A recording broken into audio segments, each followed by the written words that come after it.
Сәлеметсіздер ме, құрметті көрермендер. Бүгін сіздерге Google AdSense-ке банк карточкасын тіркеп көрсететін боламын. Сіз YouTube каналыңызды сәтті монетизация қосып болған соң Google AdSense-ті тіркеу керек болады. Google AdSense дегеніміз бұл Google кошелек, яғни YouTube-тан түскен табыс алдымен Google AdSense-ке түседі және Google AdSense-тен сіздің картаңызға түсіп отыратын болады ай сайын. Яғни бұл жерде порог бар. Ай сайын сізде $100 асатын болса ғана ай сайын түсіп отырады. Ал егерде $100 бір айда жетпейтін болса, 2 айдыкін қосып $50 2 ай толатын болса, сол кезде $100 порогқа асқан соң ғана түсіре аласыз, яғни картаңызға. Сіз Google AdSense-тен егерде пин-код алатын болсаңыз, пин-код алған соң сіз мына жерде добавить способ оплаты жасап қойыңыз керек. Алдымен пин-код келмесе де бұны тіркеп қойса болады. Бұл жерде өзі ашылады, платежные данные деген жерде. Менде қазір мына жақта банк картасы тіркеліп тұр. Сізде осылай шығып тұрады, добавить способ оплаты деп. Осыны басасыз. Және мына жерде айта кетейін, YouTube-тан түскен табыс, осы айда түскен табыс келесі ай түсіп отырады. Келесі айдың 7-сі мен 12-сі арасында YouTube-тан түскен табыс Google AdSense-ке түседі. Ал Google AdSense-тен түскен табыс сол айдың 21 мен 26-сының ортасында сіздің картаңызға түсіп отыратын болады. Жаңағы айтқандай, $100-дан порогтан асқаннан кейін, яғни $100-дан асқан жағдайда. Мінекей платежные данные кірдік, добавить способ оплаты бастық, настроить оплату банковским переводом. Осыны таңдайсыз. Бұл жерде идентификатор получателя деген жазуының қажеті жоқ. Владелец банковского счета өзіңіздің аты жөніңізді жазасыз. Мысалға картаңыздың сыртында ағылшынша жазумен, әріптермен тұрады. Мысалға менде Нұрсұлтан Өмірбаев деп тұрады. Сізде өзіңіздің картаңызға ең білетін шығарсыздар. Кез келген картада сыртында жазылып тұрады. Соны ағылшынша осы жерде қатесіз жазу керек. Название банка деген жерге мысалға Каспий банк болса, Каспий банк. Көбісі сұрап жатады, қай банкты тіркеген дұрыс деп. Мен өзім бұрын Google AdSense-ке ең бірінші тіркеп жатқан кезде өзімнің таныстарымнан сұраған болатынмын. Каспий банкта өкінішке орай жаңағы мультивалютный счет жоқ деді. Қазір мен бар ма жоқ екенін білмеймін. Бұл ешқандай антиреклама немесе реклама емес. Бұл фактпен айтайын. Халық банкте мультивалютный ашып, сол жақтан мына жақта мысалға $3000 түсетін болса, Халық банкте $3000 дәл-дәл ешқандай комиссия ұсталмай автомат түрде конвертациямен теңгемен де түсіруге болатынын айтқан болатын. Және ешқандай комиссия ұсталмайды деп Халық банкте маған орысша айтқан кезде рекомендация, яғни маған ұсынған болатын. Бұрын сондай нәрсе еді. Қазір кезде Каспий банкта қандай жағдай екенін білмеймін. Мультивалютный счет бар жоғын білмеймін. Тек сол бұрынғы Халық банк ашқан болатын, сонымен әлі күнге дейін жүрмін.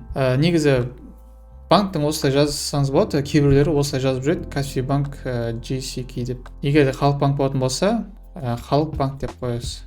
Бұл жерде Swift дегеніміз, мысалы Каспий немесе Халық банк басқа да банктердің өзінің Swift коды болады. Мысалға Swift Каспий банк дейтін болсаңыз, мінекей, организация Каспий банк, Касп КЗ, осыны копировать етесіз, мына жаққа вставить етесіз.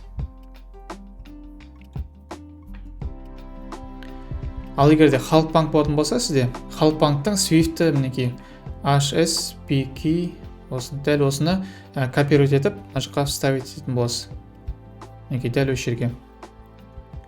Название кетті, одан кейін Swift кетті. Мысалы мына Халық банк, мына жерде Халық банк кетті, өше оқпайын. Және де IBAN счет дегеніміз бұл Каспий, мысалға Каспий Gold немесе Халық банкте де өзіңіздің электронны мобильный приложение, мобильді қосымша арқылы өзіңіздің IBAN счетыңызды, IBAN номеріңізді біле аласыз. Ол үшін Каспий Gold'та мои реквизиты деген тұрады. Соның ішіне кірген кезде сіздің осы IBAN счет, IBAN KZ деп басылады. Сол номерді өшеге ешқандай қатесіз жазу керексіз. Және мына жақта укажите повторно деп тұр. Сол IBAN счетті мына жақта екінші рет қайта жазу керексіз. IBAN счет дегеніміз, немесе білмей жатқан болсаңыз, как узнать IBAN счет десеңіз, мысалға сізде банк-центр кредит болатын болса, Google-ға банк-центр кредит, IBAN счет, как узнать деп осылай терсеңіз болады. Сол кезде жолдарын айтады, қай жақтан білуге болатын. KZ деп басылады, одан кейін осынша номер ұзақтау. Осыны жазасыз IBAN. Мыналарды толтырудың қажеті жоқ, уточните в вашем банке деп тұр. Ең маңызды нәрсе осы Swift және IBAN және название банка. Және сіздің міндетті түрде аты жөніңіз осы жерде жазу керек болады.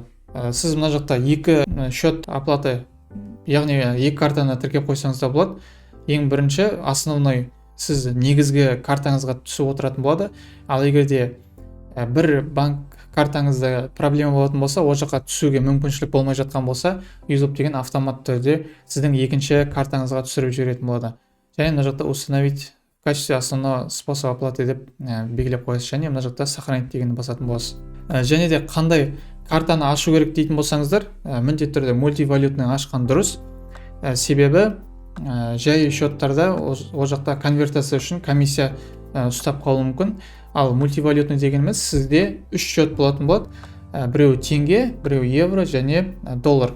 Және сізде IBAN счеттің, IBAN нөмірдің үшеуі болады. Сізге YouTube'тан тікелей біздің теңгемізге айналып түсуін қалайтын болсаңыз, теңгенің IBAN счетін жазасыз. Ал егер де сізге долларлай қылып, анжақта доллар деп тұрсын десеңіздер, долларлай жинаймын десеңіздер, долларлы счеттары болады. Ал енді қандай банкты таңдау өз еркілеріңізде, қай банкте мультивалютный счет болатын болса, сол жақта мультивалютный ашқан дұрыс. Кейбіреулерін естіп жатамын, мен Жусан банкты қолданамын дейді, біреулер Forte банкты қолданамын деп айтып жатады. Ал көбінесе осы Қазақстандағы ютуберлер осы Халық банкты қолданады деп көріп жүрмін, көбісінен естіп жүрмін. Ал кейбір кісілер Жусан банкты қолданады. Әркімнің өз еркіне қайсысында ыңғайлы, мысалға сіздің өзіңізде счетыңыз бар шығар белгілі бір банкте, және ол жақта екінші бір счет ашқыңыз келетін шығар. Мысалға қазіргі кезде Халық банкты қолданушылар өте көп. Сол мүмкін кейбіреулері пенсиялап жатады, кейбіреулері өзінің мысалға жәрдемақы, сондай ақыларды көбінесе осы Халық банктен счет ашу керек болады. Сол кезде сіз Халық банктен арнайы мультивалютный екінші счет аша салсаңыз болады. Каспий газетті қазіргі кезде барлығы қолданады. 8 миллионнан астам қолданушысы бар, барлығы оны қолданады, және ол ыңғайлы, перевод бәріне. Әркімнің өзінің таңдауы бар. Достар, осы видео сізге пайдалы болса, лайк басуды және арнама тіркеліп алуды ұмытпаңыздар. Жаңадан келіп жатқан көрермен болсаңыз. Келесі сабақтарда көріскенше сау болыңыздар.